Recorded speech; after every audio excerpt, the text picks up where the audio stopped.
Hi guys! Good morning everyone! Ayan, so for today's video ay samahan niyo po ako magluto nitong ating napakasarap na bihon gisado. Ayan, syempre, papartneran natin yan dyan guys ng sliced bread saka nitong ating parang chiffon cake na ube flavor and vanilla. Ayan, perfect na perfect dito sa ating bihon gisado. Ayan, so nagsangkot siya lang tayo dyan guys ng ating pork. At naggisa tayo ng ating bawang sibuyas. At pagkatapos nilagay na rin natin dyan yung ating carrots. Ayan. At pagkatapos guys, ilagay na rin natin dito yung ating repolyo. So gumamit lang po tayo dyan ng isang buong repolyo saka isang malaking carrots. Ayan. Then halu-haluin lang po natin iyan. At pagkatapos maglalagay tayo ng sangkap na paminta. At maglalagay po tayo ng liquid seasoning. Ayan. Naku, napakabango, nakakagutom na. So, naglagay na po tayo ulit dito ng toyo. Ayan, para malasang malasa. So, naglagay pa po pala kami dyan ng konting asin para kasi medyo matabang. So, mamaya magdadagdag na lang po ulit tayo pag nilagay na natin yung ating bihon pag medyo matabang pa. So, ayan na nga at kinuha lang natin yung ating mga gulay para hindi maluto masyado. Ayan, set aside lang natin pagkatapos maglagay tayo ng tubig dun sa pinaglutuan natin ng ating gulay at ng ating pork. At yung ating tubig maglalagay tayo ng paminta, ng soy sauce uli.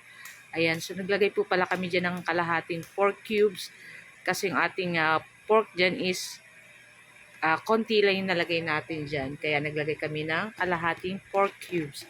At pagkatapos, ayan na nga, hintayin lang natin kumulo. At pag kumulo na, ilagay na natin dyan yung ating bihon.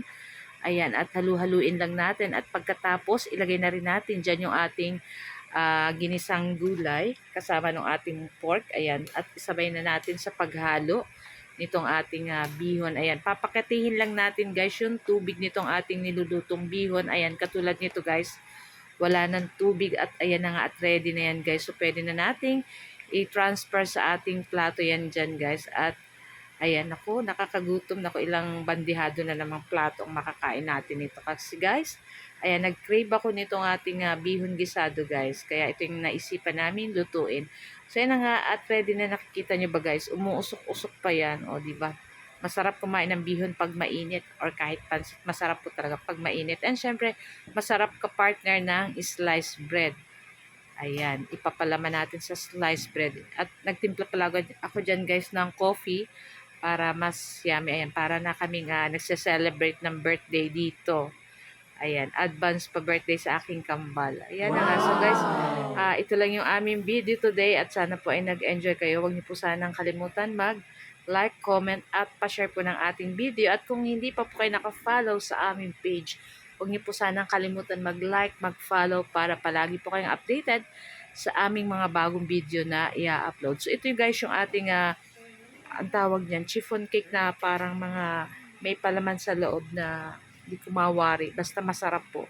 And syempre, perfect na partner dito sa ating bihon. Syempre, dahil ako'y gutom na, ako muna ang unang titikim guys. Kasi yung aking 3 sons ay nandun pa, tulog pa yung isa. Kaya ako muna ang kakain. Titikman natin syempre. Ayan.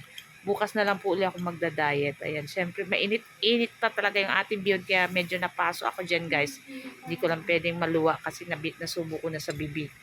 So yun na nga guys. So ayan na at ito lang ang aking video today. So guys, thank you for watching and see our next video again. Ciao! Kain na na! Sarap!